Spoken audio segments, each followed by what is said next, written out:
I am Arthur. I am 30 years old. 5 years ago, my parents threw me out of my childhood home like a bag of garbage. They looked me dead in the eye and told me I was nothing but a waste of space. While I was frantically packing my entire life into a single, beat-up duffel bag, terrified of the fast-approaching winter and having absolutely no idea where I was going to sleep that night, my parents were sitting in our formal dining room. They were uncorking a bottle of expensive vintage champagne. They had just drained their life savings, tapped heavily into their retirement accounts, and handed my 23-year-old brother, Julian, a cashier's check for $1 million to start his so-called dream business. My father looked at me standing by the front door with my meager belongings. He laughed, a short, sharp sound that I will never forget, and said, "You don't build a life on scraps, son. Maybe if you were a visionary like your brother, you wouldn't be leaving here empty-handed." They humiliated me. They discarded me without a second thought, treating my homelessness as a necessary sacrifice to fund the golden child's ridiculous fantasy. They laughed at me in front of my own sibling. But there is one thing they didn't know. They didn't know that my silent exit from that house wasn't a retreat. It was the absolute beginning of an empire. They didn't know about the brilliant corporate lawyer I would eventually hire, or the ironclad legal traps I was quietly setting while they were busy burning through their cash to look wealthy on the internet. And right now, as they stand crying and begging outside my security gates, they are finally realizing that the very foundation of their lives has been legally dismantled by the son they threw away. Before I tell you exactly how I took everything from them without breaking a single law, hit the like button if you believe that karma always comes to collect its debts. And please, let me know where you are watching from in the comments below. It helps me realize I am not alone in this journey. Now, let's go back to where the karma finally caught up to them. I was standing barefoot on the mahogany balcony of my beachfront villa. It was a Tuesday morning, right around 9 o'clock. The air was crisp, tasting of sea salt, morning dew, and absolute freedom. I had a heavy ceramic mug of black coffee in my hand. The ocean was putting on a show, the waves crashing against the shoreline in a steady, calming rhythm that always helped me think. Down below my balcony, the private coastal road was usually dead quiet this time of day. It was a gated community, occupied only by early joggers, landscapers, or the occasional delivery truck. I had bought this property a year ago. It was my sanctuary. It was the physical manifestation of every single sleepless night, every drop of sweat, and every ounce of humiliation I had swallowed over the last 5 years. Then, a very familiar, aggressive engine roar shattered the morning peace. A sleek, black Porsche Macan swerved erratically around the bend of the coastal road. It took the corner way too fast, the tires squealing against the asphalt. I recognized the vehicle instantly. I didn't even need to verify the license plate, though I already knew it by heart. I had paid for a top-tier private investigator who dug up every single financial record, lien, and asset tied to that exact car. The Porsche slammed its brakes right outside my wrought iron security gates, skidding slightly before coming to a violent halt. The driver's side door flung open. Out stumbled my younger brother, Julian. He looked absolutely nothing like the polished, arrogant, self-proclaimed CEO he pretended to be on his social media accounts. The facade had completely melted away. His expensive designer shirt was untucked and wrinkled, as if he had slept in it for 3 days straight. His hair, usually styled to perfection, was a messy, greasy nest. His face was red, bloated, and streaked with moisture. He looked incredibly small. The passenger door opened a split second later. My mother, Eleanor, hurried out onto the pavement. She looked entirely out of place in this neighborhood. She was wearing a faded cardigan, her face pale and drawn, her hands frantically reaching out to grab Julian's arm to steady him. She was pleading with him, her voice a frantic, high-pitched murmur that carried up to my balcony on the sea breeze.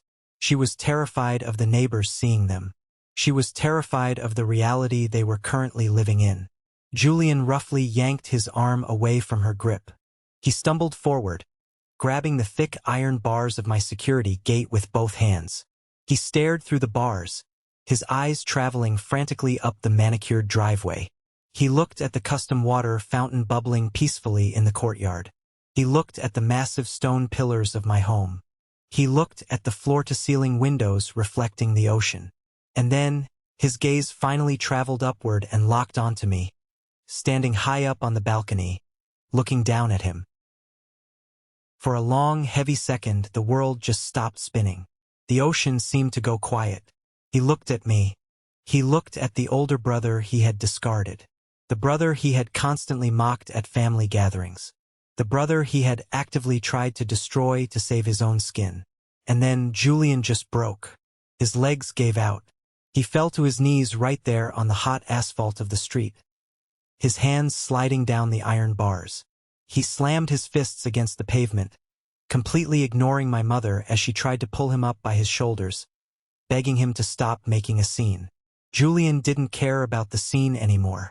He threw his head back toward the sky and screamed at the top of his lungs. His voice cracked with pure, unfiltered, agonizing jealousy. Why does he get everything? Mom, tell me. It was supposed to be me. It was supposed to be my life. Why him? I did not flinch. I did not smile. I did not feel a single ounce of pity. I took a slow sip of my black coffee, feeling the warm liquid slide down my throat. The coffee tasted exceptionally good that morning. I watched them unravel on the street, the architects of my deepest pain, finally crushed under the weight of their own arrogance. To understand how my golden child brother ended up weeping on the pavement outside my mansion, you have to understand the sheer magnitude of the betrayal that started it all. You have to understand what it feels like to be erased from your own family. It was a Tuesday afternoon 5 years ago. I was 25 years old. At the time, I was working a grueling, dead-end logistics job, loading delivery trucks and managing inventory at a dusty facility on the edge of town. I was trying to figure out my next move in life. I had always been the quiet one in the family, the reliable one, the one who stayed out of trouble, the one who tried to fix the broken Wi-Fi router, the one who mowed the lawn on weekends just to get a single, fleeting nod of approval from my father. Julian, on the other hand, was the undisputed golden boy. He had dropped out of 2 different expensive colleges, complaining that the professors didn't understand his vision. He had wrecked 3 cars before his 22nd birthday, and each time my father simply bought him a new one. Julian had never held a real job for more than a month. But to my parents, he was a misunderstood genius. A brilliant entrepreneur just waiting for the universe to hand him his big break. I walked into our house after a brutal 10-hour shift. My boots were heavy with warehouse dirt, my back ached, and I just wanted a hot shower.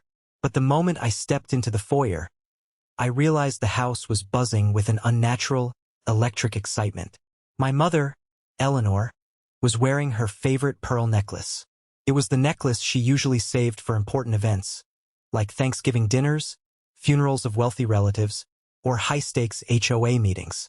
My father, Richard, was standing tall by the living room fireplace.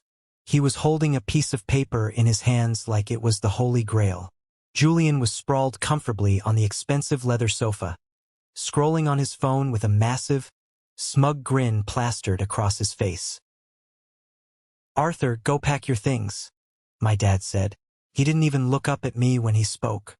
He just delivered the life-shattering sentence like he was commenting on the evening weather.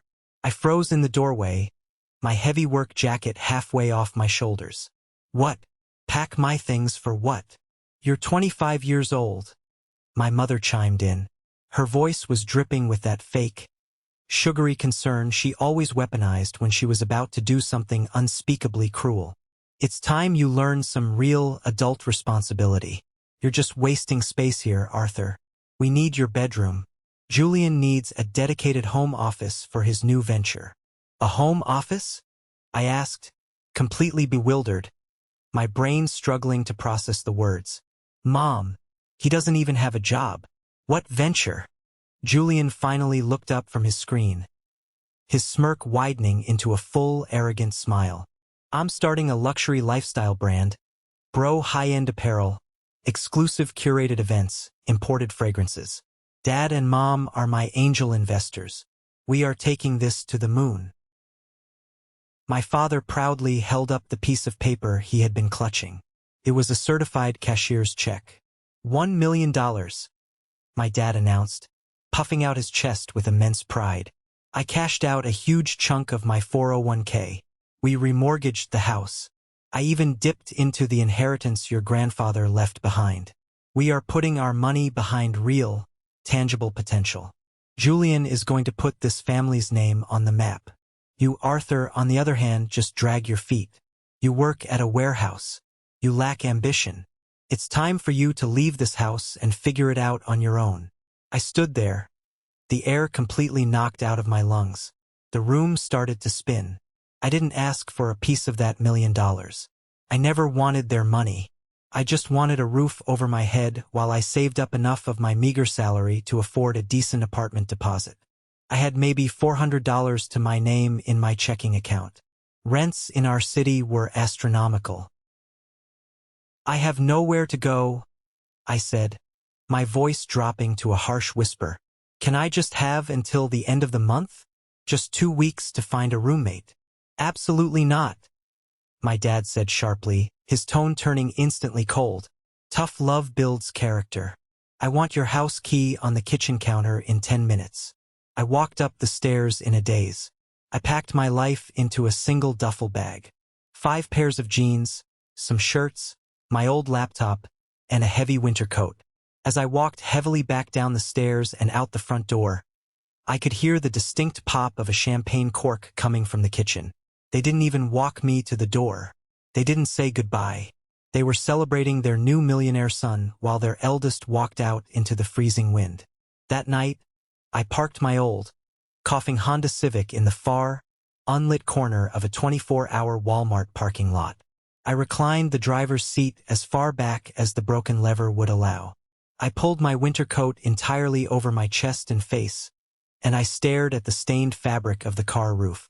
The bitter cold seeped rapidly through the thin windows, chilling me to the absolute bone. Every time a car drove past, the bright headlights would sweep across my face, reminding me how exposed, how incredibly vulnerable, and how utterly alone I was. I waited for the tears to come, but they didn't. Crying was a luxury for people who had a warm bed to retreat to. Instead, a cold, hard, unbreakable knot formed deep in my chest. I made a silent vow to the dark roof of that car. I promised myself that I would never, ever be at the mercy of another human being again. For the next 8 months, my life was a grueling, miserable cycle of pure survival. I bought a cheap membership to a 24-hour gym just so I could use their showers at 4 in the morning.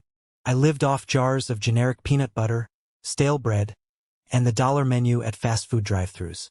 I kept my warehouse job, taking on brutal, back-breaking night shifts. I loaded heavy wooden crates into freight trucks until my hands were covered in cracked calluses and my lower back screamed in constant agony. But I didn't just survive in that darkness. I evolved.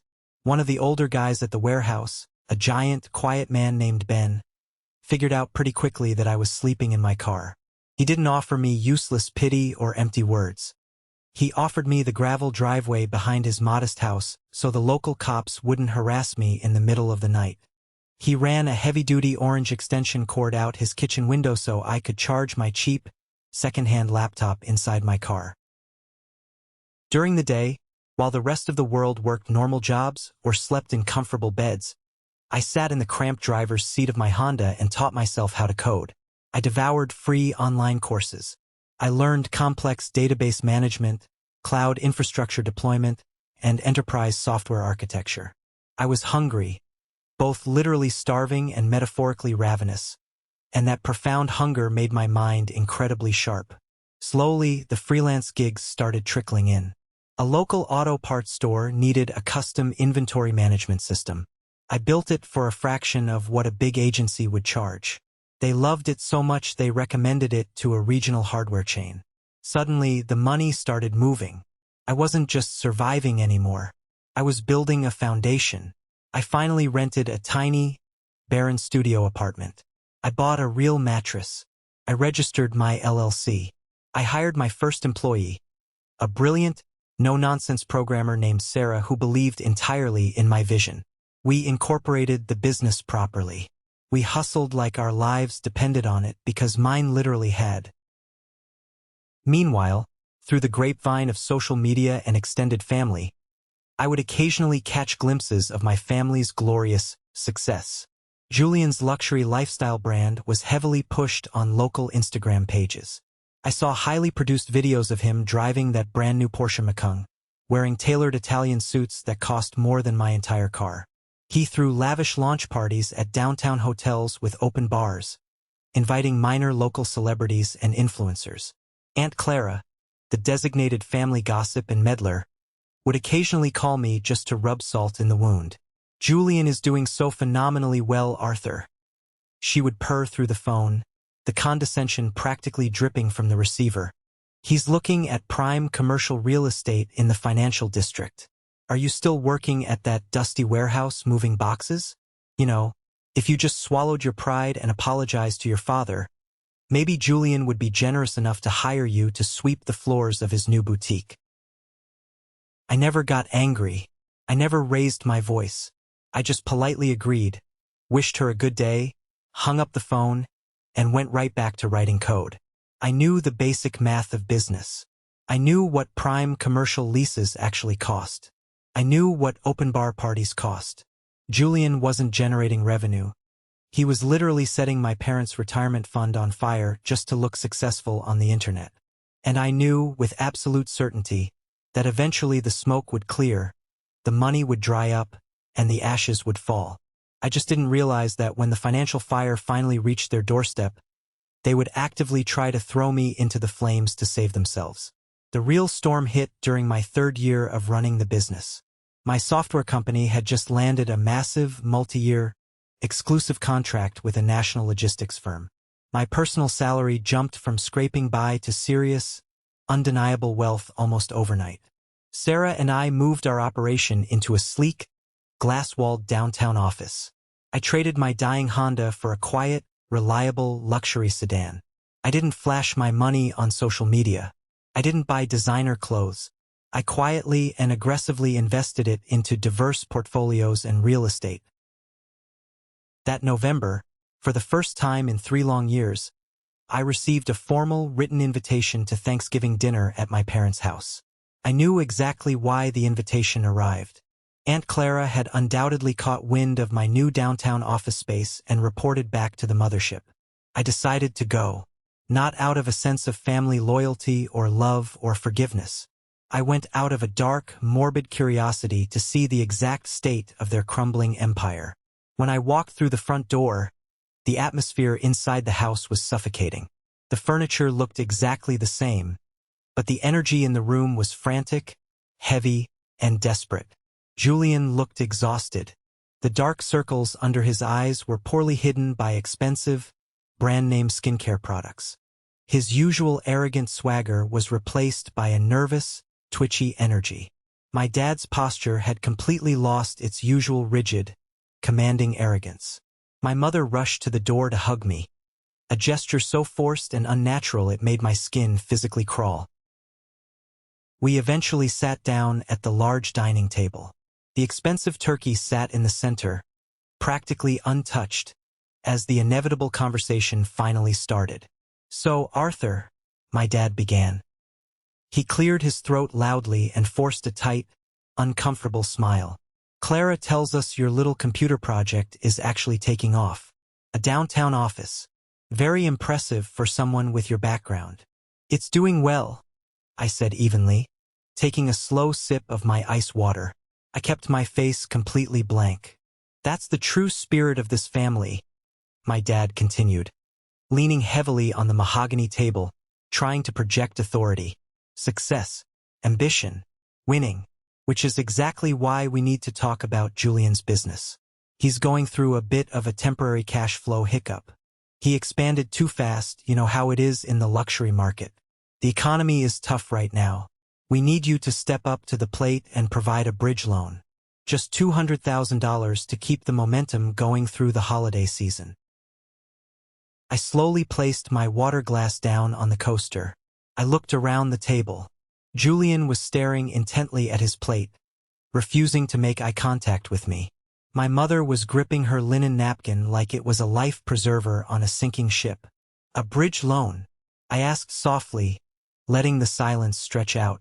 You want me to personally fund Julian's failing company? It's an investment in family, my dad corrected quickly, his voice rising in volume. We gave you life, Arthur. We raised you. We put food on your plate for 2 decades. It's time you paid us back for that investment and helped your brother when he needs it. It's what real families do. I looked my father dead in the eye. I didn't blink. You gave him $1 million in cash. You gave me 10 minutes to pack a duffel bag and threw me out into the winter. The answer is no. Not a single dime. My father's face turned a violent shade of crimson. He slammed his heavy fist down on the table, rattling the expensive silverware and knocking over a wine glass. You ungrateful little brat. We pushed you out of this house so you would succeed. You owe your entire company, your entire life, to our tough love. If we hadn't kicked you out, you'd still be a lazy warehouse worker. I stood up slowly. I picked up my napkin, tossed it casually onto my half-eaten plate, and walked out the front door without saying another word. The silence behind me was absolutely deafening. I thought that establishing that hard, physical boundary would be the end of it. I genuinely thought they would realize I was no longer the scared, desperate kid they could push around and manipulate. I was wrong. 3 days later, I was sitting in my glass-walled office, reviewing an expansion proposal for the European market, when my phone buzzed violently on the desk. It was an urgent, automated high-priority alert from my primary business bank. Transaction alert. $50,000 outgoing wire transfer initiated. Status: pending verification. My blood ran completely cold. I dropped my pen. My company had incredibly tight, multi-tiered financial controls. Neither Sarah nor I had authorized a wire transfer of that magnitude that morning. I immediately grabbed my phone, bypassed the standard customer service line, and called the bank branch directly. I demanded to speak to David, the senior branch manager who handled all my corporate accounts. David, what the hell is this $50,000 transfer? I demanded, pulling up my administrative dashboard on my dual monitors. I didn't authorize this wire. Kill the transaction immediately. Arthur, hold on, calm down. I'm looking at the back-end logs right now, David said. I could hear his keyboard clacking rapidly in the background. A heavy, sickening pause followed. Arthur, the request didn't come from your secure corporate portal. It originated from an old, linked retail account. A joint family checking account that was opened when you were 18 years old. Your father, Richard, is still officially listed as a joint custodian on that legacy profile. He used the legacy verification protocols to initiate an internal sweep from your linked corporate master account, pushing the funds out to a third-party account registered under the name Julian Enterprises. I gripped the edge of my heavy oak desk so hard my knuckles turned completely white.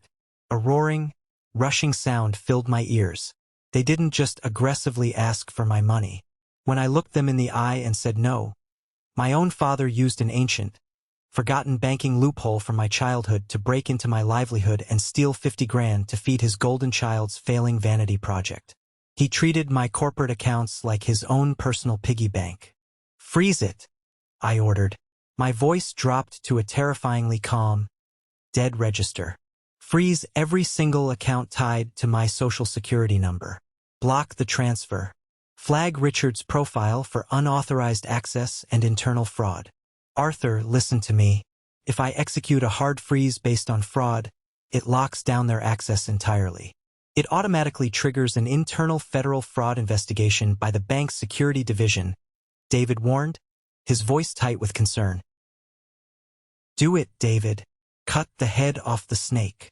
10 minutes later, my personal cell phone started ringing. It was my dad. I let it ring. Then my mom called. Then Julian. Dozens of calls pouring in over the next hour.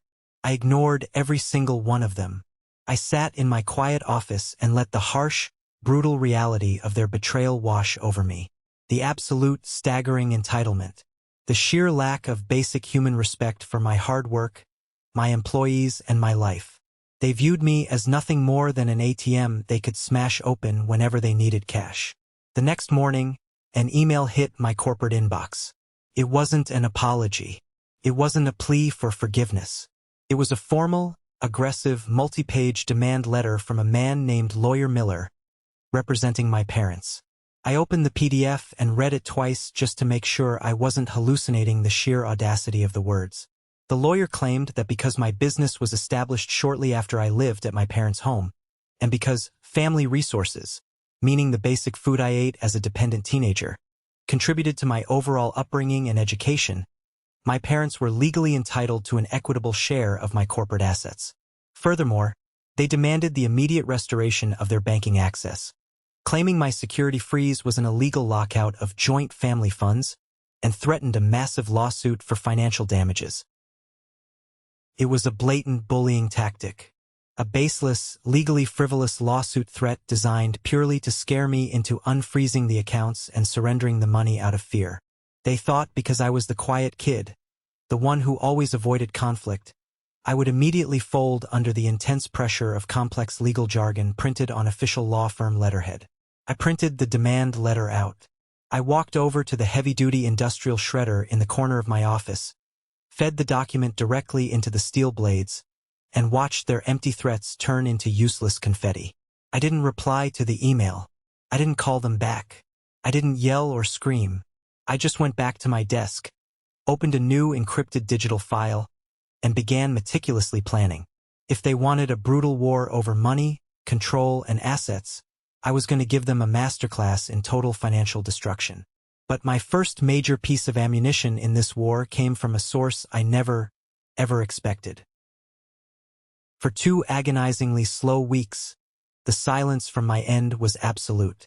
I strictly instructed my own legal team to completely ignore Lawyer Miller's hollow, aggressive threats. I knew exactly how these legal shakedowns worked.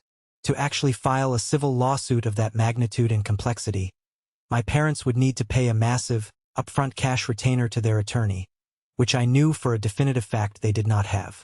Their liquidity was entirely drained by Julian's failures. They were bluffing with an empty hand, praying I would crack under the psychological pressure. I didn't even flinch. Instead of worrying about their phantom lawsuit, I focused entirely and aggressively on scaling my company's operations. We were in the final stages of negotiating the purchase of a mid-sized commercial server farm to host our new enterprise clients. More importantly, I was rapidly learning the intricate, highly guarded world of commercial real estate and asset protection. I was moving massive amounts of corporate capital, legally and systematically shielding every single dollar behind complex corporate LLCs, blind trusts, and holding companies that my parents couldn't touch even if they somehow hired the best corporate litigators in the country. I was building an impenetrable fortress. Then, on a rainy, miserable Thursday night, at exactly 11:45 p.m., my personal cell phone rang. The glowing caller ID displayed an unknown local number. Usually, at that hour, I would let it go straight to voicemail without a second thought. But something deep in my gut, an instinct honed from months of sleeping with one eye open in a Walmart parking lot, told me I needed to pick it up. "Hello," I answered, keeping my voice low and steady in the quiet darkness of my apartment. "Arthur? Is this Arthur?"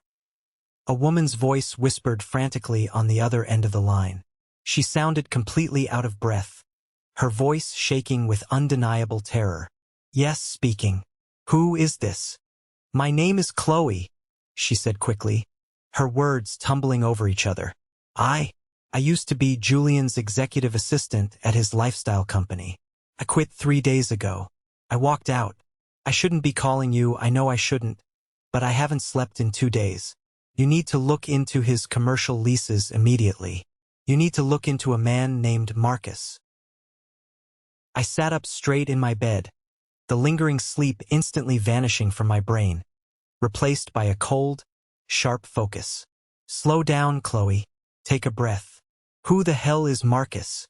"He's a shady private investor Julian brought in a few months ago when the family money finally ran out," Chloe explained, her voice trembling so hard I could hear the phone rattling against her cheek. "Julian's business has been functionally bankrupt for over a year. It's a total facade. He hasn't paid his primary vendors in 6 months. But last month, Marcus helped Julian secure a massive commercial loan from a regional bank to cover his immediate debts and keep up the wealthy appearances on social media. It was for $200,000. Chloe, that makes absolutely no sense, I said, a sickening, heavy feeling already rising rapidly in my stomach. How does a functionally bankrupt 23-year-old with a trail of unpaid vendors secure a $200,000 commercial bank loan? No underwriter would ever approve that. Because he didn't do it alone, Arthur, Chloe said, dropping the absolute bombshell that would change the trajectory of our lives forever. He used your name. I saw the finalized paperwork sitting on his desk before I quit. He used your corporate credentials, your company's highly confidential financial summaries, and he forged your signature as the primary guarantor on the massive loan. Marcus provided the fake notary stamps to make it look official. Julian told the loan officers that your highly successful software company was formally backing his venture as a corporate sponsor. My blood literally stopped moving in my veins. The air in my bedroom suddenly felt freezing cold. This wasn't petty family drama anymore. This wasn't an argument over Thanksgiving turkey. This wasn't even a greedy dad trying to swipe 50 grand through a banking loophole. This was a major federal crime. This was felony wire fraud, aggravated identity theft, and commercial bank fraud. Chloe, I said, my voice dropping to an eerily calm, detached whisper. Are you willing to swear to this on the record? I took pictures of the physical documents, she whispered back, sounding close to tears. I'm sending them to your secure email address right now. I don't want to go to federal prison, Arthur. I had absolutely nothing to do with it. I just organized the files. Please, God, don't let them drag me down with them. You did the exact right thing by calling me, I told her, my tone shifting to firm reassurance. I'll protect you. Keep your head down. Don't answer any calls from Julian, and wait for my lawyer to contact you. I hung up the phone. A sharp notification pinged loudly from my laptop sitting on the desk across the room. I threw off the covers, walked over, and opened the email from Chloe. There they were. High-resolution, undeniable photos of a commercial loan agreement from a well-known mid-tier regional bank. And right there on the bottom line of the guarantor page, right next to Julian's messy, arrogant scrawl, was a flawless, meticulously traced forgery of my signature, officially backed by my company's stolen federal tax ID numbers. I didn't go back to sleep that night. I walked into the kitchen, brewed a strong pot of black coffee, sat at my granite kitchen island, and stared at the glowing screen for hours. For a brief, fleeting second, the ghost of the little boy I used to be, the boy who just wanted his father's approval, the boy who just wanted his family's love, whispered quietly in my ear. If you report this to the authorities, you will destroy him. He will go to jail. You will utterly destroy your parents' lives. This is the absolute point of no return. But then, the ghost of the 25-year-old man shivering violently in a Walmart parking lot stepped forward and crushed that weak sentiment into absolute dust. They threw you away. They tried to steal your hard-earned money. And now, they are illegally trying to chain you to their sinking ship to save themselves. At exactly 7 a.m. the next morning, I was sitting perfectly still in the polished oak conference room of my lead corporate attorney. His name was Sterling, a ruthless, brilliant ex-federal prosecutor who now handled high-stakes corporate litigation. I slid the printed photos of the forged loan documents across the expansive table. Sterling adjusted his expensive glasses. He reviewed the documents in absolute silence for 3 long minutes. He cross-referenced the tax IDs, examined the notary stamps, and traced the forged signature with the end of his expensive pen. Finally, he looked up at me, his expression deadly serious. Arthur, Sterling said, his voice grave and measured, if we hand this over to the authorities, the bank will immediately call in the entire loan. When Julian defaults, the federal investigators will tear his life apart. They will seize his assets. Your parents, if their names are tied to any of his business accounts or if they acted as secondary co-signers, will likely lose absolutely everything in the resulting financial fallout. They could face conspiracy charges. Are you fully entirely prepared for the magnitude of that destruction. I turned my head and looked out the massive floor-to-ceiling window at the bustling city below. I watched the tiny cars moving like ants.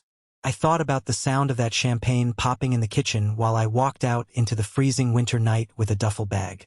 I thought about my father telling me I was a waste of space. "Sterling," I said, turning back to face him, my voice as steady and cold as the ocean in winter. "Draw up the formal affidavits immediately. Contact the regional bank's primary fraud department and alert the local authorities. I want to press full criminal charges. Burn their entire empire to the ground."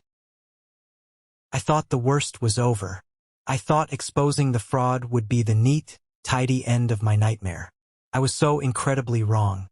The real war was just beginning, and my family had absolutely no idea the level of calculated hell I was about to unleash upon them. The wheels of the federal justice system, especially when they are meticulously greased by a high-powered, incredibly expensive corporate lawyer like Sterling, move with a terrifying and absolute efficiency. Less than 48 hours after I sat in that polished oak conference room and handed over the forged commercial loan documents, the regional bank's primary fraud department executed a hard, unforgiving, and complete lockdown on Julian's entire financial existence. They didn't just call in the massive $200,000 loan. That would have been standard procedure. Instead, they triggered a massive, cascading default across every single financial account associated with Julian Enterprises, his personal checking accounts, and his linked credit lines. Because my father, in his infinite arrogance and blind faith in his golden child, had foolishly co-signed on several of Julian's earlier, smaller credit lines to help him keep up his wealthy appearances on social media, the bank immediately extended their reach. They placed comprehensive, devastating liens on my parents' remaining liquid assets to secure the outstanding debt. Simultaneously, the federal authorities were formally notified of the aggravated identity theft and the commercial wire fraud. Julian wasn't just a failed entrepreneur who ran out of money anymore. He was an active target of a rigorous, multi-agency federal criminal investigation. My personal cell phone, which had been relatively quiet for weeks as I built my empire in silence, suddenly exploded into a relentless, chaotic symphony of absolute panic. Voicemails began to pile up by the hour, filling my inbox to maximum capacity. The first few were from my mother. Her voice was unrecognizable. She was sobbing uncontrollably into the receiver, her words slurring together in a desperate, frantic pitch. Arthur, please pick up the phone. Sweetheart, please. The bank just froze our primary checking account. Your father's retirement distribution was blocked. They are saying Julian committed a crime, Arthur. They are saying he stole your identity. There has to be a terrible misunderstanding. Please call the bank and tell them it's a mistake. We are family, Arthur. Please, I am begging you on my hands and knees, don't do this to us. Then came the messages from my father. He didn't cry. He raged. Listen to me, you ungrateful little bastard. His voice boomed through the speaker, vibrating with a desperate, impotent fury. You call off your legal hounds right this second. You do not drag this family's name through the mud over a piece of paper. A lawsuit of this magnitude will ruin our reputation in the community forever. We gave you everything, and this is how you repay us? By trying to send your own flesh and blood to federal prison? Call your lawyer and drop the charges immediately. Or so help me God. I will make you regret the day you were born. Even Aunt Clara, the woman who had spent years calling me just to mock my warehouse job and brag about Julian's imaginary success, decided to leave a nervous, trembling voicemail. Arthur dear, it's Aunt Clara. I heard about the unpleasantness with the bank. Listen, darling, we need to resolve this quietly, like a proper, respectable family. We can't have a public criminal trial. It would be entirely too humiliating for all of us. Just tell the authorities you gave Julian verbal permission. We can work out a payment plan for the money. Be the bigger person here, Arthur. I didn't listen to their pleas. I didn't return a single text message. I didn't engage with their gaslighting or their sudden, entirely fabricated affection.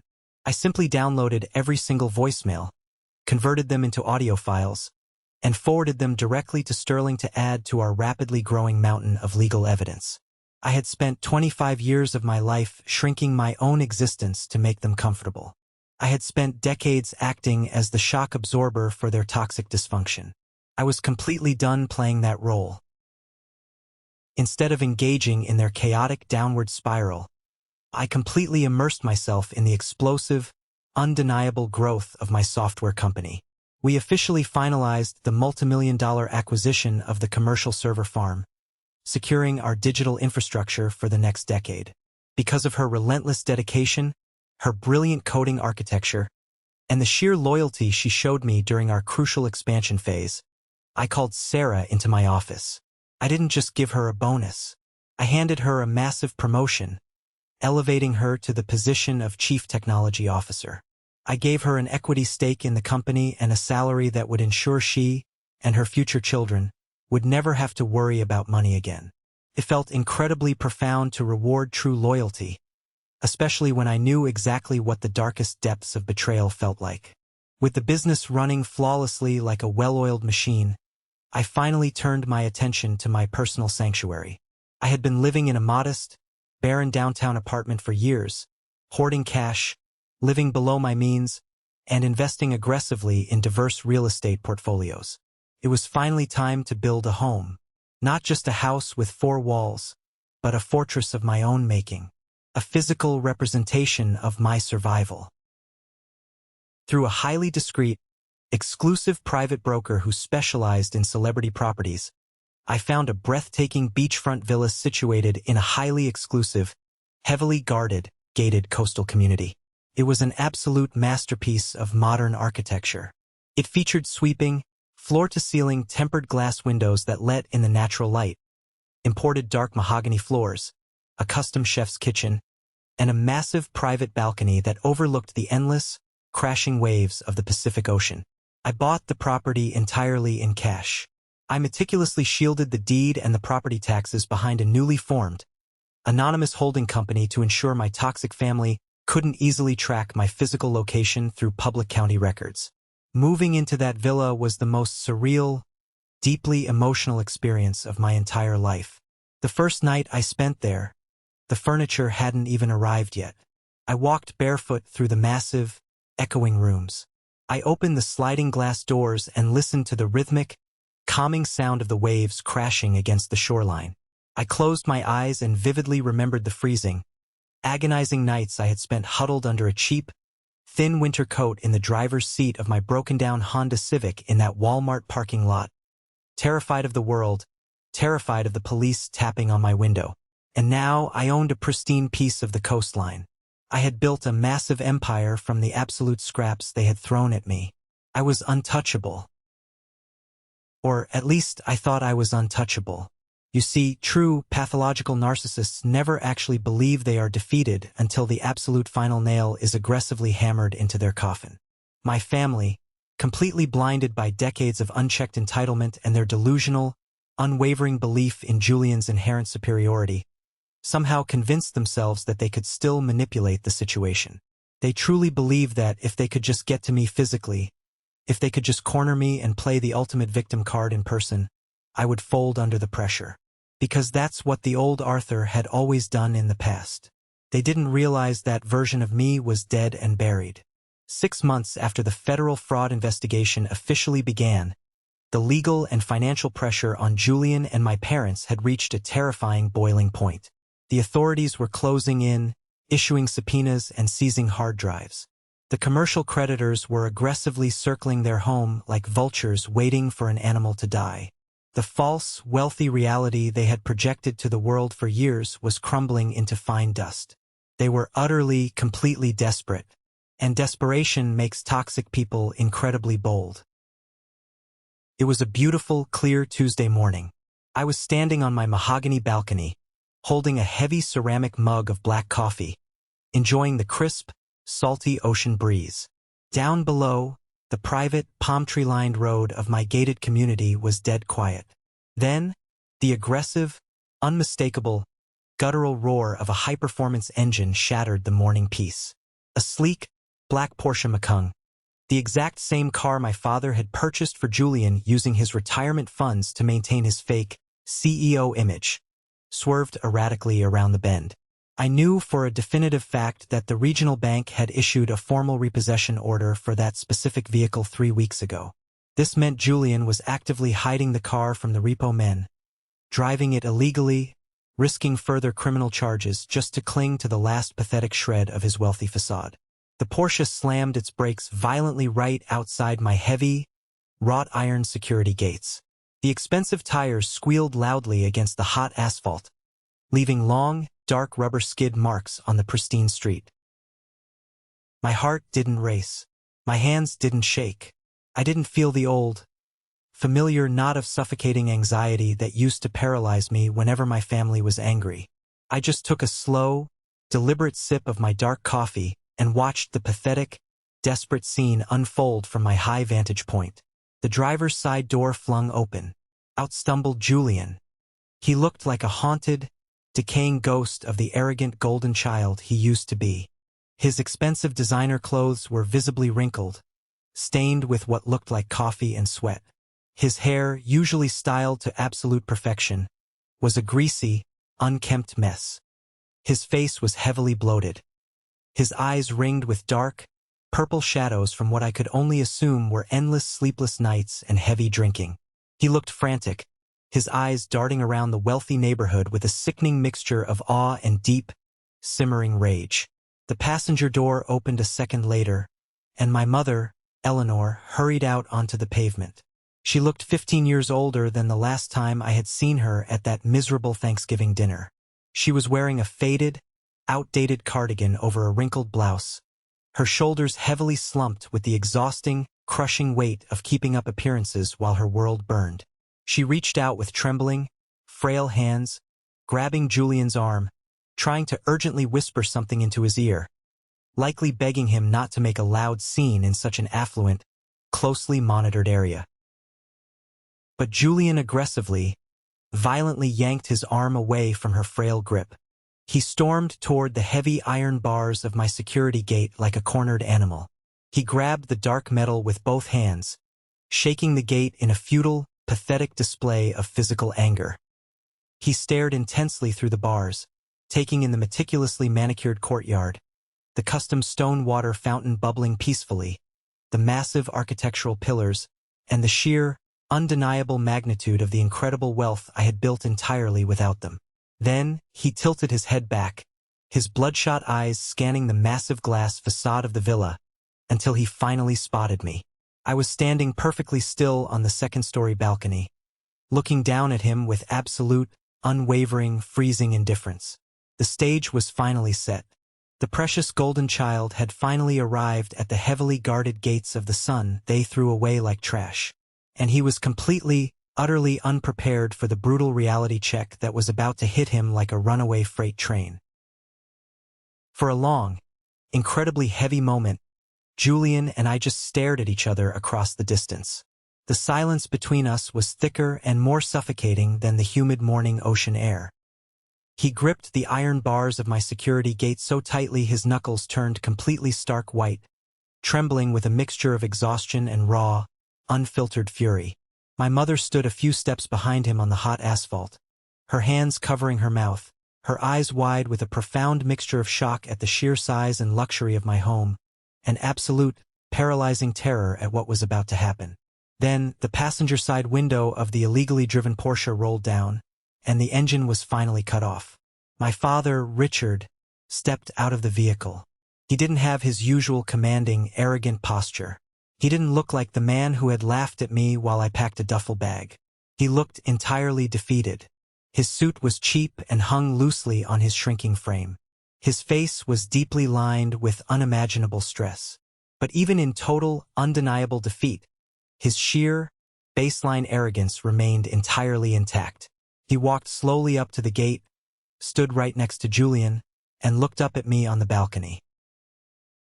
"Arthur," my father called out, his voice echoing slightly in the quiet, empty street.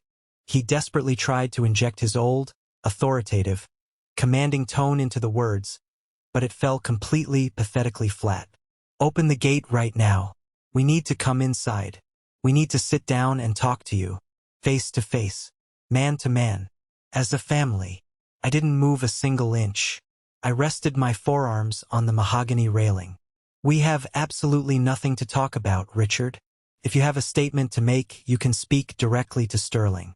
He handles all of my legal correspondence regarding the massive federal fraud your golden son committed against my corporation.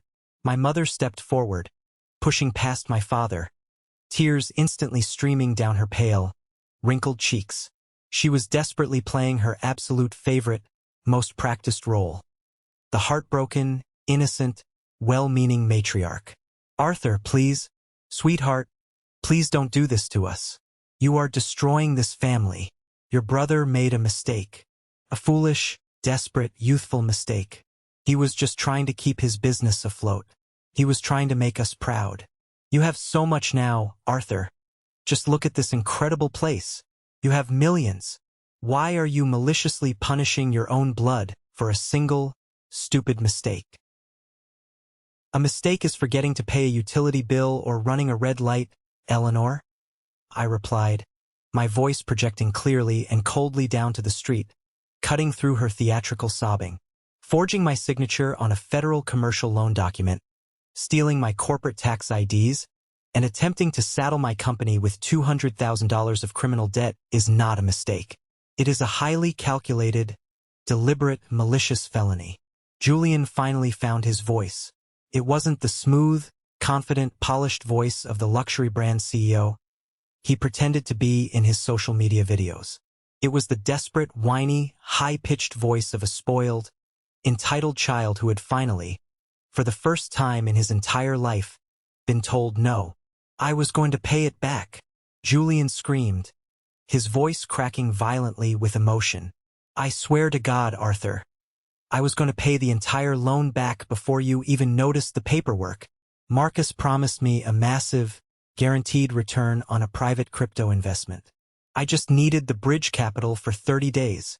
You wouldn't give me the money when I asked you at Thanksgiving, so I had to find another way. You forced my hand.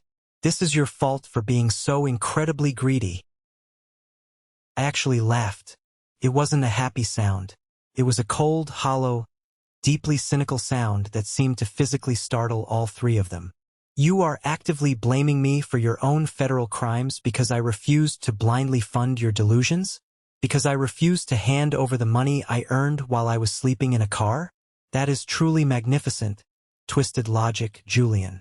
You belong in a psychology textbook. My father held up a trembling hand, trying to silence my brother before he confessed to anything else on a public street. Arthur, listen to reason, my dad pleaded, gripping the iron bars next to Julian. The criminal investigation is moving entirely too fast. The feds are pulling our bank records today. If you just pick up the phone, call the bank, and tell the federal authorities you gave Julian verbal permission to use your name as a corporate sponsor, they will immediately drop the wire fraud charges. We can settle the debt privately. You clearly have the liquid capital to make this go away.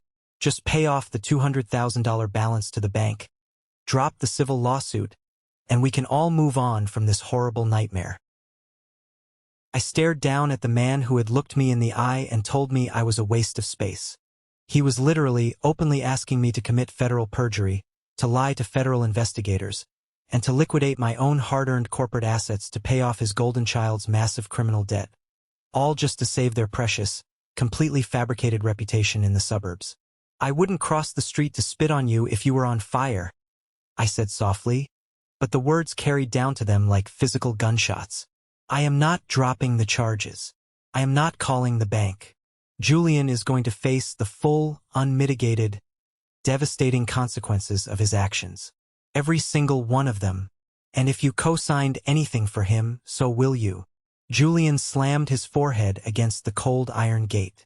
I lost everything, he wailed, his entire facade completely and utterly shattering.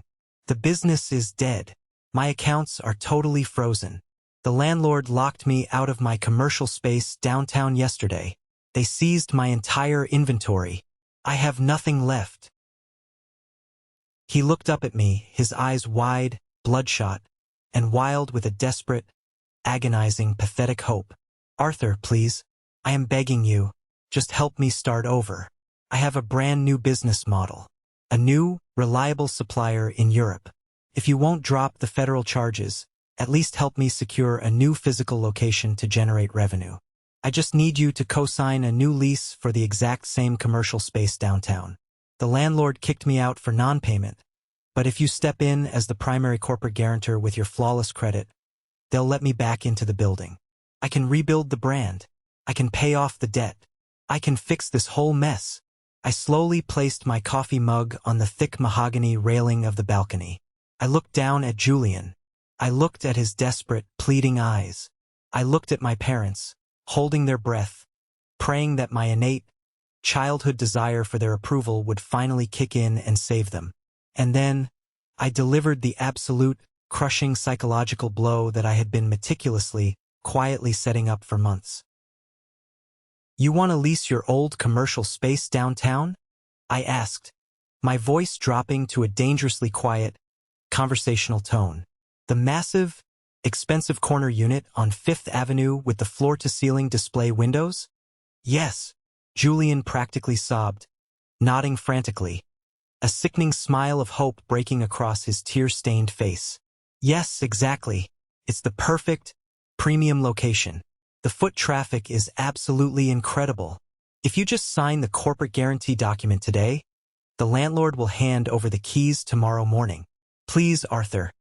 It's literally all I have left in the world. I smiled. It wasn't a happy smile. It was the terrifying, cold smile of an apex predator that had finally, effortlessly trapped its prey in a corner with no exit. That is going to be a massive, insurmountable problem, Julian, I said smoothly, leaning forward over the railing. Why? Julian asked, his face paling instantly, sensing the invisible trap rapidly closing around his throat. Why is it a problem? Your credit score is flawless. Your software company is worth millions. The landlord would practically beg to have you on the lease. Because, I replied, locking my eyes entirely on his, making sure he heard every single syllable of my next sentence. I bought that entire commercial building 3 weeks ago. My holding company is the new legal landlord of that property. And I have an incredibly strict, non-negotiable corporate policy against leasing my premium real estate to convicted felons who commit commercial bank fraud. The silence that followed was absolute. It was profound. It was the deafening sound of a completely fabricated, delusional reality instantly shattering into a million irreparable, jagged pieces. My mother gasped violently, stumbling backward and pressing her hand violently against her chest as if she had been physically shot by a sniper. My father's jaw literally dropped, his eyes widening in sheer, unadulterated horror as the full, terrifying magnitude of my financial power finally dawned on his arrogant mind. I wasn't just wealthy. I wasn't just doing well for myself. I actively owned the very ground they were desperately trying to stand on. I owned their reality. Julian's brain completely short-circuited. He couldn't process the overwhelming influx of information. He looked at the massive, sprawling villa behind me. He looked at my calm, completely unbothered face. And he looked at the stark, undeniable, horrific reality of his own pathetic existence. His legs completely gave out beneath him. He collapsed onto his knees on the hot, unforgiving asphalt, his hands sliding weakly down the iron bars of the gate, leaving streaks of sweat on the metal. He slammed his fists against the pavement, completely ignoring my mother as she dropped to her knees in the dirt beside him, trying desperately to pull him up. Julian threw his head back toward the sky, his vocal cords tearing, and unleashed a scream of pure, unfiltered, agonizing jealousy that echoed down the entire pristine coastline. Why does he get everything? Julian screamed, his voice breaking into a guttural sob. Mom, tell me. It was supposed to be me. It was supposed to be my life. Why him? Why does he get to win? Let's pause for a moment. Thank you for staying with me this far. You're truly amazing. Please help me by liking the video and commenting the number 1 below so I know you've been here with me until this point. This not only helps more people discover this story, but also lets me know that my experiences mean something to someone. Your support is the greatest motivation for me to keep sharing the rest of this journey. Now, let's watch the final, rotting pillars of their empire completely collapse into dust. The total psychological breakdown at my security gates was just the opening act of their absolute, undeniable destruction. I didn't stay on the balcony to watch them cry. I didn't gloat. I simply turned around, walked back into my beautiful, quiet, air-conditioned house, and locked the heavy glass doors behind me. 10 minutes later, my private security team arrived in a patrol vehicle, calmly but firmly threatening to call the local police and press trespassing charges if they didn't vacate the private road immediately. My parents, terrified of further legal trouble, shoved a still sobbing, hyperventilating Julian into the illegally driven Porsche and sped away, leaving nothing but dark rubber skid marks on the asphalt as a permanent reminder of their pathetic, final visit. 2 days later, karma finally caught up to the stolen car. Julian had been frantically parking the Porsche Macan behind a local, run-down grocery store a few miles from my parents' house, foolishly trying to keep it out of sight from the street. But the bank's repo men weren't amateurs. They had been tracking the vehicle's internal GPS system for weeks, waiting for it to stay stationary long enough to strike. In the middle of broad daylight, while Julian was inside buying cheap liquor, a heavy-duty tow truck backed up, hooked the luxury vehicle, and began dragging it away. Julian ran out of the store and actually tried to physically fight the massive tow truck driver. This incredibly stupid decision resulted in the police being called, and Julian was subjected to a very public, very humiliating arrest for simple assault and disturbing the peace, adding another brilliant, totally avoidable layer to his rapidly mounting federal legal troubles. But the true, devastating, earth-shattering collapse happened to my parents. When my father proudly handed Julian that initial $1 million cashier's check 5 years ago, he had completely, recklessly remortgaged the massive suburban house I grew up in. When Julian's fraudulent luxury business started failing shortly after, my parents had panicked. Instead of cutting their losses, they had taken out aggressive, high-interest second mortgages and predatory personal loans to secretly cover his mounting vendor debts.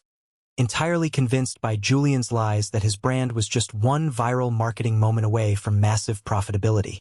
When the regional bank finally called in the fraudulent $200,000 loan, and the feds froze all associated accounts, the financial dominoes fell with terrifying, unstoppable speed. My parents defaulted on absolutely everything. The massive, beautiful suburban home that had been the ultimate symbol of their arrogant status.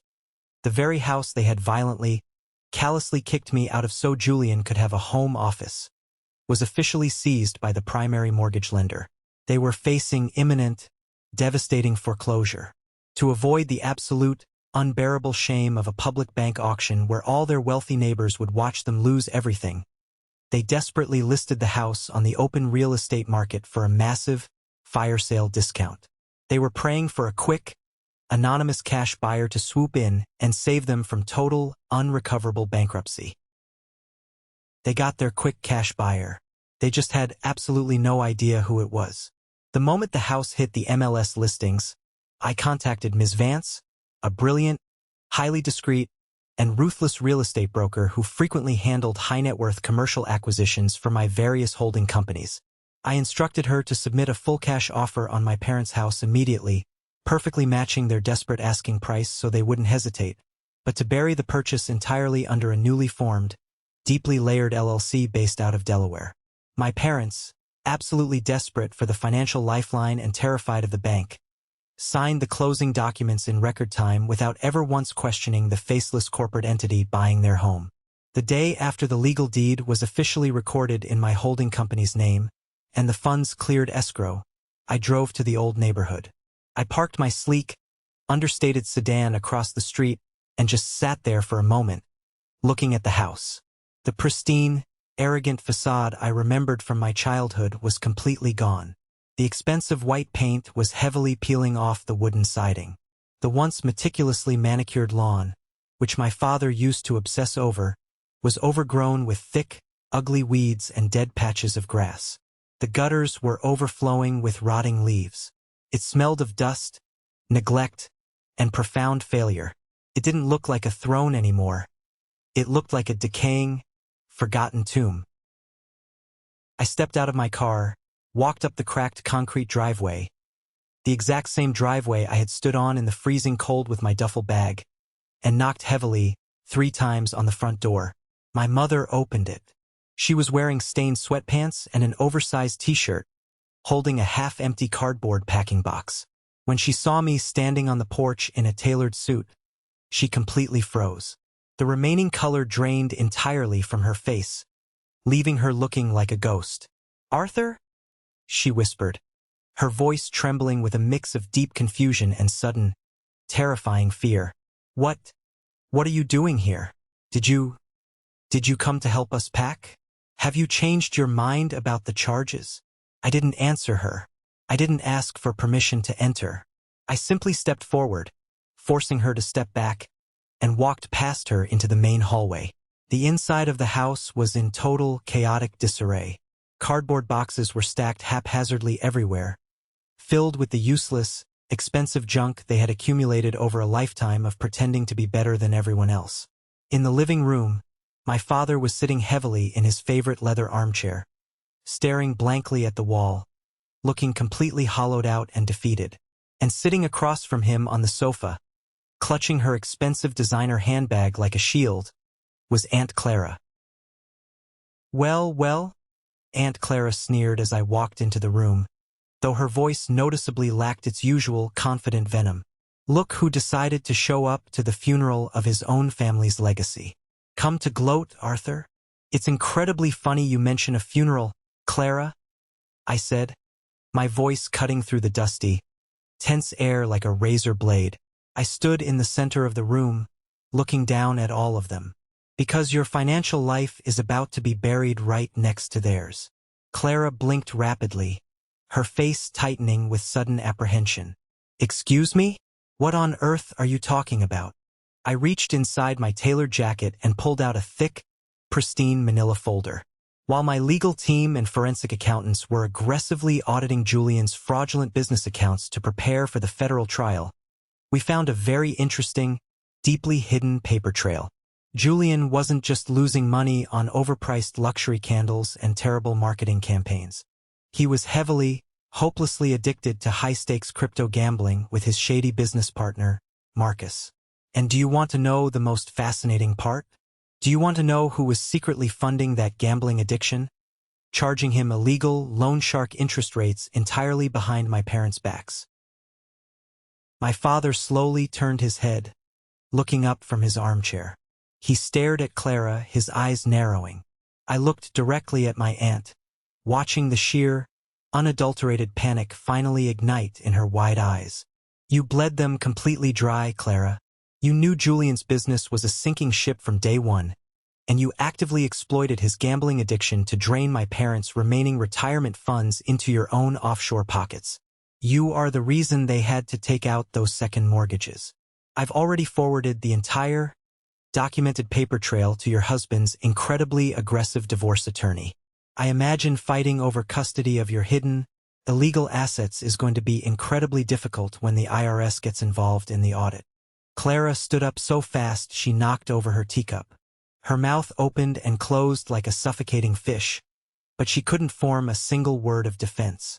The evidence was irrefutable. She just grabbed her expensive coat and practically sprinted out the front door, her toxic, manipulative reign of terror over our family completely, permanently shattered. I turned my attention back to my parents. The silence in the room was deafening. I opened the manila folder and pulled out a single, legally binding document with a bright red seal at the top. I dropped it onto the glass coffee table right in front of my father. "What is this?" my father asked, his voice barely a raspy whisper, his hands shaking too much to even touch the paper. "That is a formal, legally binding, 30-day eviction notice," I said coldly, looking him dead in the eye. "The faceless, out-of-state LLC that bought this house for cash last week? I own it. I am the sole shareholder. I own this house, Richard. I own every single floorboard, every broken window, and the exact spot where you stood when you told me I was a waste of space. My mother let out a horrific, guttural sob, her legs giving out as she collapsed onto the floor next to a stack of boxes, burying her face in her hands. "You have exactly 30 days to remove yourselves, your belongings, and your felon son from my private property," I told them, my voice completely devoid of any anger, sadness, or emotion. "If you leave a single piece of trash behind, if you damage the walls on your way out, I will personally sue you for the cleanup and repair costs. Have a great life." I turned around and walked out the front door, stepping out into the bright sunlight, leaving them to drown in the absolute, suffocating silence of their own making. They moved out of the house exactly 28 days later, 2 days before the sheriff's deputies would have arrived to physically remove them from the premises. I didn't go back to the property to supervise the move. I didn't care what they took or where they went, though I eventually heard the grim details through the rapidly dwindling, highly gossipy family grapevine. My parents and Julian were forced to rent a cramped, poorly insulated 2-bedroom apartment in a highly undesirable, high-crime neighborhood on the far, industrial outskirts of the city. My father, the man who used to boast loudly at country club dinners about his massive inheritance and his brilliant stock market investments, was forced to swallow his immense pride and take a humiliating, physically exhausting minimum wage job as a greeter at a local big-box hardware store just to keep the electricity on and buy groceries. Julian's fate was even worse.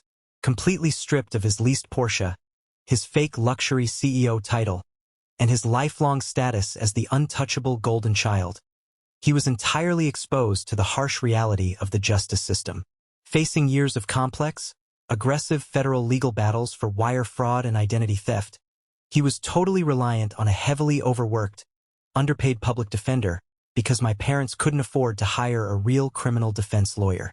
He was looking at a minimum of 5 to 7 years in federal prison, and there was absolutely no one left to write a check to save him. As for the house, I never spent a single night sleeping in it.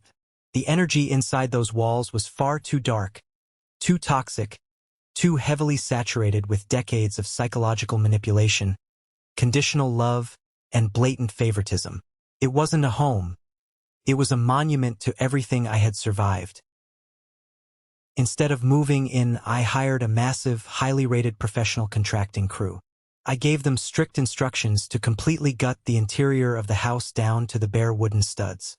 We tore out the dining room where they had popped champagne while I was homeless. We demolished the living room where my father had handed Julian the $1 million check. We upgraded every single appliance, ripped out the old carpets, installed hardwood floors, and repainted the peeling exterior a bright, modern color. Once the grueling renovation was complete, the house looked brand new, entirely unrecognizable from the arrogant, decaying tomb my parents had created. The very next day, I immediately put the property back on the aggressive real estate market.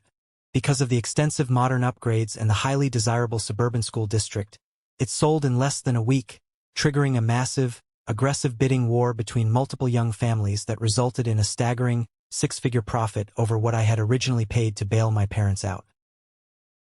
But I didn't keep a single penny of that profit. I didn't need it.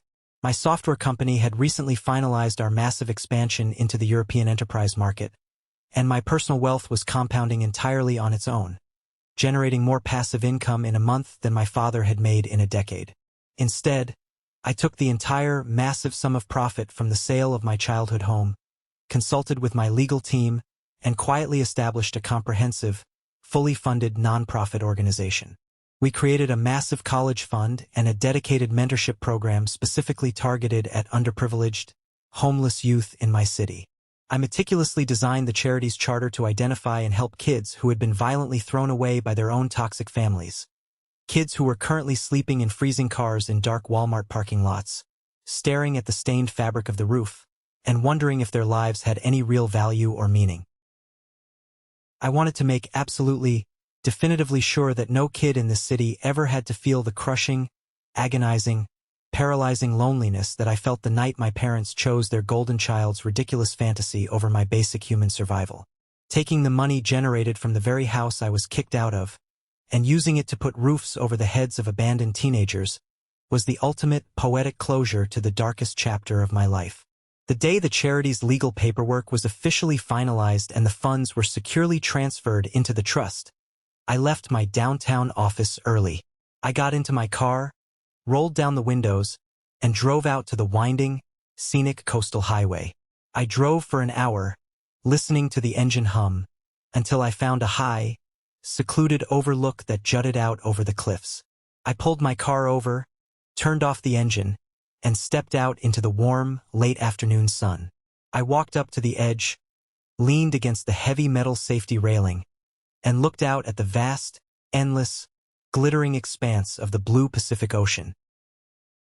For 5 long years, a dark, incredibly heavy knot of burning anger and desperate, clawing resentment had lived deep inside my chest. It had been my constant companion. It was the volatile fuel that had kept me awake, writing code during those freezing nights in my Honda Civic.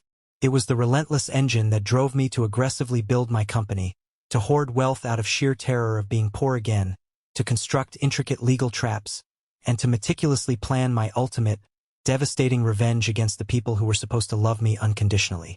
I had spent half a decade desperately, obsessively wanting them to feel exactly how they made me feel, worthless, homeless, and entirely defeated. But standing there on that cliff, feeling the warm, gentle ocean wind on my face, I closed my eyes and realized something incredibly profound. The knot was completely gone. The burning, consuming anger had quietly evaporated into the sea air, replaced by a deep, unshakable, absolute silence in my soul. I didn't hate my parents anymore. I didn't hate Julian. Hate required massive amounts of energy. Hate required a lingering emotional attachment that I simply no longer possessed. I felt absolutely nothing for them. Looking back, they weren't powerful monsters.